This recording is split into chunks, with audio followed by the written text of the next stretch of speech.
MP হওয়ার যে বেতনটা, এই বেতনটা ছাড়া একটা টাকাও ছুঁয়ে দেখব না। ভাই, আমার আয় দিনের মতো স্পষ্ট। আমার আব্বা রাজমিস্ত্রি কাজ করতো, 22 বছর বিদেশ ছিল, ওমানে ছিল, দুবাই ছিল, সৌদি আরবে ছিল, এরপরে হচ্ছে আবুধাবি শহরে ছিল, যেটা হচ্ছে আপনার ইয়ার শহর, আরব আমিরাতের একটা শহর। মাসে কিছু টাকা পয়সা কিছু পাঠাইতে পারছে, সব মিলে চলাফেরার মতো অবস্থা ছিল।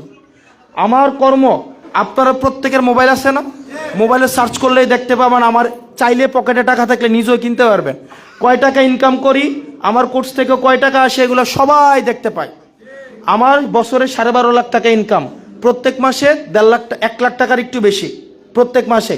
এটা জুলাইয়ে কমছে, জুলাইয়ের আগে আরো বেশি ছিল, এটা জুলাইয়ের পরে কমছে। অন্যদের আরো ইনকাম কি বাড়ে, আমারটা কমছে। সব মিলায়ে আমার সম্পদ আছে 50 লাখ টাকার। আমি আপনাদের কাছে একটা কমিটমেন্ট দিয়ে গেলাম, আজকে যদি নির্বাচিত হইতে পারি, আমার জীবনে আমি কোনোদিন কন্ট্রাক্টারি করব না। আমি যে এমপি হওয়ার পরে যে একটা গাড়ি কিনে নাও, যে ট্যাক্স ফ্রি গাড়ি, একটা 2টা কিনতে পারে জনগণের টাকায় হারামিগুলা, এই ট্যাক্স ফ্রি গাড়ি হাত দিয়েও ছুঁয়ে দেখব না। এবং এমপি হওয়ার যে বেতনটা, এই বেতনটা ছাড়া একটা টাকাও ছুঁয়ে দেখব না।